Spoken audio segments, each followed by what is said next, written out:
I'm about to do something very brave, something you don't see many YouTubers or anyone in the world do, and that's give accountability. Hey, I'm already better than the people who are paid to be accountable yet aren't, and yes, I'm talking about American politicians. The All-Star game is nearing, and with that brings us the rosters, the announcements of guys who made the honors of being an All-Star, and when talking about this recently on who deserved to make it, which is mostly everyone, the biggest snubs, the guys who were unjustly left off, many people brought up the reliever situation, particularly for the American League. And I'm taking complete responsibility for the fact that I really did overlook that part on who made it as a reliever, and more importantly, who was left off as a reliever. So, welcome, and if you like people admitting when they're wrong, come aboard and join the wonderful people who are subscribed to the channel, unless you hate accountability. Then I'd say, damn, I guess. Anyway, a lot of the times in baseball, we go off the eye test. We look at things for how we perceive them to be rather than how they really are. I mean, hey, that's how it is in life a lot too, rather than what the reality really is. You can look at a duck and say that it's a tiger all day. There's nothing against the law in doing that, just like there's nothing against the law in saying Tyler Perry's Medea movies are bad. But that doesn't change the fact that a duck is a duck and Tyler Perry's Medea movies are in fact good. So when I saw the relievers who had made it to the All-Star game for the American League, I didn't bat an eye when I didn't see Craig Kimbrell's name. In fact, when people said that Kimbrell deserves to be on it, I scoffed at that. I just didn't agree with it. And the reason I say that is because when I think of Kimbrell, or at least when I did think of Kimbrell, I thought of a guy who has good stuff, yeah, but he's just way too shaky and either blows too many games or is on the verge of blowing every game that he's in. That was just the narrative in my head that I decided to stick with. And it's a narrative that was very fair, and it has been several times throughout his career. In 2018, especially during the postseason, Kimbrell was as unreliable as it gets. I mean, he was actually kind of dreadful out there, and Alex Cora did a good job using the starting pitchers and bullpen spots late in games during that run that bailed Kimbrell out. Other relievers also stepped up. Andrew Benintendi saved his ass. I mean, basically the entire team bailed Kimbrell out that entire October. Last year, during the Phillies postseason run, Kimbrell made Phillies fans want to get knocked out by Rocky Balboa, just so they didn't have to endure his shenanigans out there. I mean, he actually was solid through the first 4 outings, but games 3 and 4 of the NLCS is what Philly fans still hold to this day as the reason they lost that series. The fact that Kimbrell gave up the walk-off hit in the 9th of game 3 and then blew game 4. He just wasn't sharp. And with Baltimore this year, that version of Craig Kimbrell just stuck with me. I'm gonna put my hand up and admit that I didn't realize how good his numbers were this year so far. His ERA is 2.1. He's striking at an average of almost 14 hitters per 9 innings. He's been damn good. To compare that to a guy who made the All-Star team, Clay Holmes, the Yankee closer, he's having an objectively worse year than Craig Kimbrell in like every single possible way. I mean, his ERA is higher, he's striking out way less guys per innings on average, he's allowing way more guys on per inning. I mean, the more I looked at this, the more I'm gonna feel like Clay Holmes is an asshole if he doesn't publicly apologize to everyone for MLB's mistake and give his spot to Kimbrell.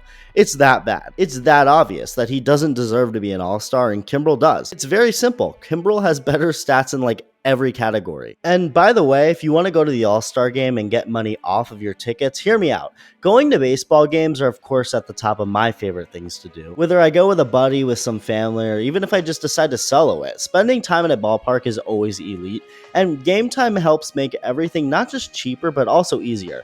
I recently watched the Red Sox sweep the Marlins in Miami and used game time for every ticket I got that series, and it of course helped a lot. What game time is an authorized ticket marketplace of Major League Baseball, which makes getting tickets faster and easier. Prices on the Game Time app actually go down the closer it gets to the first pitch, so with those killer last minute deals, all-in prices, views from your seat, and their lowest price guarantee, Game Time takes the guesswork out of buying MLB tickets. I love how user-friendly Game Time is and showing you where the good deals are, showing where the good seats are, etc. So if you want to go to the ballpark, any ballpark, whether it's Texas for the All-Star game, your local ballpark, whatever, you can get money off with my very own code. All you have to do is download the Game Time app, create an account, and use code iTALK for $20 off your first purchase. Terms apply. Again, create an account and redeem code ITALK for $20 off. Download Game Time today, last minute tickets, lowest price guaranteed. Now, back to the video. So my dumbass just remembered a couple of Kimbrell's outings this year and chalked him up as an unreliable closer when that's not at all been the case. That's not at all how he's been this year overall. So, previously on Craig Kimbrell, the 36-year-old veteran didn't start off his Oriole career on the right foot, giving up a run in the first outing, but proceeded to pitch 10 scoreless innings in as many outings, striking out 15 hitters while only walking 2. But in his next outing, Kimbrell would blow a save to the A's in an ugly one. A double, a walk, followed by another double, going on to then walk 2 more A's hitters before leaving the game, when the Orioles would lose. And then 2 nights later, he did it again, except now, instead of it taking 3 batters for the game to be tied, it took just 2 batters for Oakland to take the lead. A walk followed by a home run in another game the Orioles would lose. About a week later, the day after just punching out the side in a 3-0 Orioles win, now in Cincinnati on May 4th, Star Wars Day, Kimbrell would give up a base hit to Jake Fraley, walk Jonathan India before giving up a base hit to Spencer Steer to drive home a run. Thankfully, Baltimore won this game, as Yennier Cano would come in immediately after this and eventually end it, but in his next outing, he was back at it, getting the first 2 guys out in the bottom of the 9th in DC, only to then give up a bomb to Eddie Rosario and then walk the next hitter, who would eventually score. The O's went on to win this game too, but this is now a week-and-a-half stretch where Kimbrell was blowing games, and if he kept it up, he wouldn't be an all-star, but thankfully, he hasn't kept it up, and he's for the vast majority dominated since that outing in DC. Since that day, and at the time of this video being made, Kimbrell has pitched 21 innings and 22 appearances with a 0.43 ERA, striking out 31 hitters in the process while walking only 5. He's been borderline unhittable, other than really one shaky outing in New York that I remembered and factored into my thoughts on Kimbrell being an all-star without realizing it was a rarity at this point.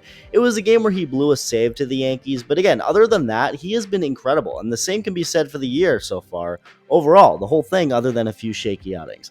When he's not having those few shaky outings, most in which came during like a week stretch, he is as dominant as it gets. He's in the later half of his 30s now and is still striking guys out at a high rate and being one of the best in the game.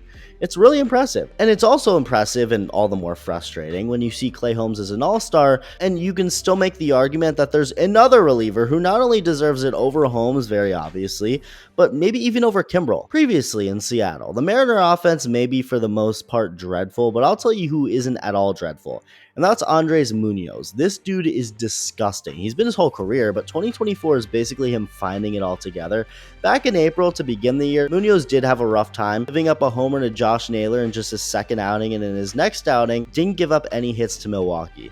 Great. Well, yeah, until you see that he walked not 1, not 2, not 3, but 4 hitters. I don't even fully know how it got to that point, but it did, and it was ugly. Well, since that disaster on April 5th, and at the time of this video, Munoz has thrown 33 1/3 innings in 33 games with an ERA right at 1. His fastball and sinker are ridiculous, straight bullets coming in, with many clocking in north of 100 miles an hour. He has a funky, deceptive delivery that only, of course, makes it harder to pick up, and just when you're waiting up there, ready for something to come firing in, he'll drop a nasty slider. I mean, stuff-wise, he's pretty damn incredible, and what's fascinating is despite throwing harder than Kimbrell, way harder on average, Munoz is averaging about 3 less strikeouts per 9 innings. So that's why I say it's arguable between these two. It's not an argument over if they deserve it over Clay Holmes. It's an argument on which 2 guys deserve it over one another to replace the obviously misplaced Clay Holmes. If you're going by ERA, Munoz's 1.5 ERA would deem him better, but Kimbrell does have the better strikeout numbers and his ERA isn't that much higher. Everything else is pretty much even with each other, so I guess you basically just flip a coin. Clay Holmes' ERA is over 3, his WAR is lower, he has a lower strikeouts per 9 than Kimbrell and Munoz, he's averaging more hits per 9. I mean, if you want to go off of Clay Holmes' numbers up until May 19th, yeah, he's an all-star, absolutely. But unfortunately for him, everything after May 19th also counts, including the ERA near 7 he has since that day. I really don't understand it. It's not like the Yankees don't have enough representatives, if that's what the issue is. Aaron Judge and Juan Soto are by far enough to represent. Why do you need a guy who's legitimately been one of, if not the worst reliever in baseball for 2 months, and someone who's literally had a worse season in every possible way this year? I mean, maybe he's better than Kimbrell and Munoz at like bowling or something. I really just don't understand how this happens. It makes as much sense as the people who argue aliens didn't build the pyramids. They very obviously did. Not sure who you're trying to fool here. Again, I'm counting on you, Clay Holmes, to publicly apologize for MLB's mistake and give your spot in the All-Star game to Kimbrell or Munoz. It's only right because this meme has never been more relatable. Let me know your thoughts. Thank you for watching, and I'll see you soon.